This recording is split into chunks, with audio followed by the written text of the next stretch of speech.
Good evening and a warm welcome to the State of Business on Art Television. I'm Nishani Pigera. As usual, let's take a look at tonight's headlines first. The government to announce more economic liberalizations through the next budget. And Sri Lanka seeks US State Department support to further empower bribery commission. In tonight's main story, Prime Minister Ranil Wickremesinghe says government will announce another round of liberalizations through the next budget. Addressing a forum in Colombo today, the Prime Minister said he hopes to make new statements on economic policy, which will be followed by the budget. This business forum was held by the European Chamber of Commerce of Sri Lanka and the European Union delegation to Sri Lanka. Prime Minister Ranil Wickremesinghe was the chief guest at the event. But when you look at the global picture, you understand why we want the trade agreement with India and the agreement with China and also with Japan. So we cover the both ends and the center. It's forward-looking. But how do you all become competitive? I know there are regulations in the government that makes it difficult for people which are barriers to competitiveness, to productivity. Where is the space? On one hand, we are having a tight fiscal policy because the debts we have to pay, 4.2 trillion rupees, but we have to find the space elsewhere. And that's what we are doing. We have to move towards a minimum of a total pay, all allowances and benefits of 400 US. Otherwise you can't compete. There will be more people driving trishaws than in the factories. That is the reality. Because there is a large, low-wage based developing in Bangladesh and Myanmar. We cannot compete with them. We shouldn't compete with them. World is changing, new technology is coming in. So where do you want to be? The low end of the t-shirt industry, or at least the middle end of the middle part of the 3D printing industry? The Bureau of Democracy, Human Rights and Labour of US Department of State has agreed to provide financial aid to empower the Bribery Commission of Sri Lanka. The US agency will provide a grant of $235,000 for the purpose. Co-Cabinet spokesperson Minister Gayantha Karunatilaka said the Cabinet gave its consent to approve the relevant Memorandum of Understanding. Meanwhile, India has agreed to set up an LNG power plant in Sampur using South Korean technology.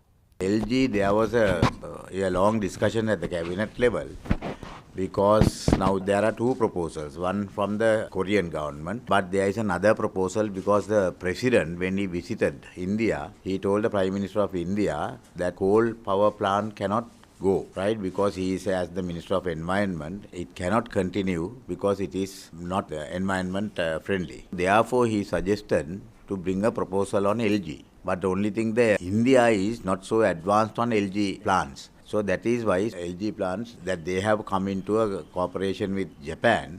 So they have given a joint proposal. If the Korean proposal is a better proposal, more beneficial, so to consider that proposal with the Indian government, already the President has met the Indian High Commission and Indian High Commission has agreed to consider the Korean proposal also and come into terms and implement it. So whatever it is, it will be favourable to Sri Lanka. Speaking further, Dr. Senaratne said the government should solve the issues raised by the international community diplomatically without creating disputes with them. He claimed if the present government was not elected in 2015, the country would have encountered international economic sanctions, creating a chaotic situation in the country. අපි දැක්කා ගිය රජය ගැටුම් ඇති කරගෙන ඇති වුණු තත්ත්වය රටට. අපිට පුළුවන් ගැටුම් ඇති කරගන්න. නමුත් අපි දැනගන්න ඕනේ ශ්‍රී ලංකාව කියන්නේ මොකක්ද කියන එක. අපි ගැන අපිට තියෙන්න ඕනේ ඇස්සමෙන්තුවක්. අපේ රට කුමක්ද? අපේ රට කුඩා දූපත් රාජ්‍යයක්. එතකොට අපි ගැටෙන්න යන්නේ කාත් එක්කද එක්සත් ජාතීන්ගේ සංවිධානය. ඒක නියෝජිතව ආවහම අපි ඒගොල්ලන්ට එක්ස්ප්ලেইন කරලා දෙන්න ඕනේ. ඒ නියෝජිතයෝ එන්නේ නොයෙකුත් අපිට අවාසහගත වාර්තා අරගෙන. ඒක හරි. කම්ප්ලේන්ට්ස් නෙන්නේ. එතකොට අපි එකෙන් එක අරගෙන ඒක පිළිබඳ උත්තර අපි දෙන්න ඕනේ. ඒකට අපි බැඳී හිටිනවා. ඒකට අපි නෙවෙයි හැම රටම බැඳී හිටිනවා. මේක ජාත්‍යන්තරව ආවහම අපි ඒක බොහොම ඩිප්ලොමැටික් විදියට ඩිප්ලොමසි එකට අපි මේව කරන්න ඕනේ. සමහර වෙලාවට ඇත්තටම අපිට උනත් කේන්ති යනවා. මොකද මේ සමහර අහන්නේ මොකද සමහර වාර්තා ගේන්නේ ඒ වගේම අනිත් පැත්තේ අන්තවාදී කට්ටියගේ වාර්තාත් එක්ක. ඒකත් ඇත්ත. නමුත් වැඩේ තියෙන අපි බොහොම මේව කරන්න ඕනේ. මොකද අපි දැක්කා මේ වගේ ගැටෙන්නට ගිහිල්ලා ගිය රජය පත් වුණ තත්ත්වය. අපි පිළිගන්න ඕනේ රටක් වශයෙන් තවම ප්‍රශ්න වලට පිළිතුරු මන්දගාමි මම පිළිගන්නවා.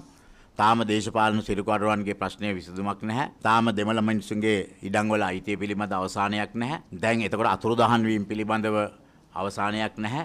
ඒතර මේ වගේ මූලිකම කරුණු පිළිබඳ අවසානයක් නැතුව තියෙද්දි අපිට කියන්න බෑ අපි සියල්ල සාර්ථකයි කියලා. Time for us to slip in for a short break. Do stay with us for more news when we come back.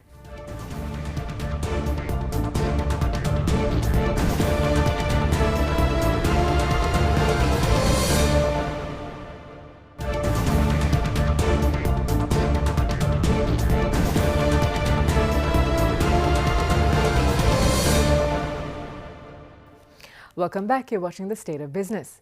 Deputy Minister Dr. Harsha De Silva says Sri Lankan youth should use their voting rights to create positive change in the country. He said this addressing the launch ceremony of the trilingual digital platform iVoice. iVoice is a digital content platform that promotes evidence-based, community-driven journalism on social issues relating to women, youth, elderly and others in a community. It is developed and conceptualized by the Sri Lanka Development Journalists Forum with the support of the United Nations Population Fund in Sri Lanka. The trilingual platform encourages users to voice their opinions, thoughts and share stories in the form of articles, photographs, video or audio content. සමාජ මාධ්‍ය හරහා විවේචන කරලා මදි. අවසානයේදී සමාජ මාධ්‍ය කරන විවේචනය නෙවෙයි ඡන්දයට පරිවර්තනය වෙන්නේ. ඡන්දයට පරිවර්තනය වෙන්නේ තමන් ගිහිල්ලා රෙජිස්ටර් වෙලා ඡන්දය දාන එක. කොච්චර සමාජ මාධ්‍ය තුල විවේචනය කරත් වැඩක් නැහැ. තරුණ තරුණියෝ තමන්ගේ ඡන්දය පාවිච්චි කරන්නේ නැත්තම්. තරුණ තරුණියෝන්ගෙන් 140කටවත් ඡන්දය දාලා තිබුණේ. ඊට පස්සේ කියනවා අපේ හඬ අහන්නේ නැහැ මේ දේශපාලනය කරන මිනිස්සු. හඬ අහන්න නම් ඡන්දය පාවිච්චි කරන්න ඕනේ. සමාජ මාධ්‍ය කරලා ඒක හරියන්නේ නැහැ.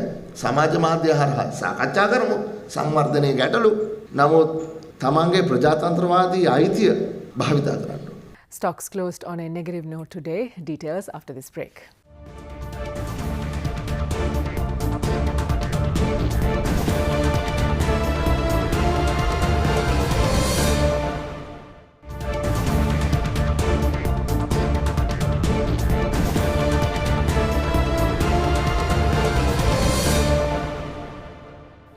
Welcome back to the show.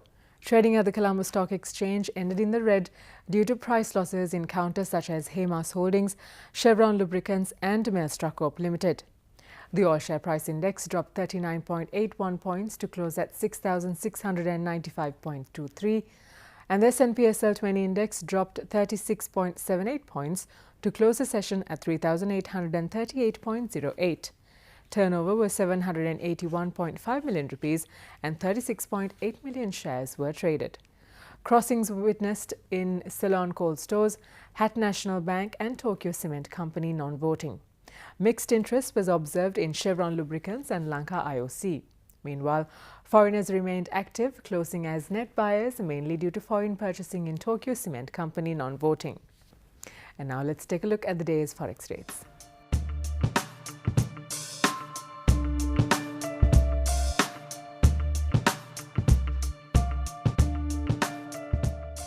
That's all the news we have for you tonight. Do join us again tomorrow at the same time.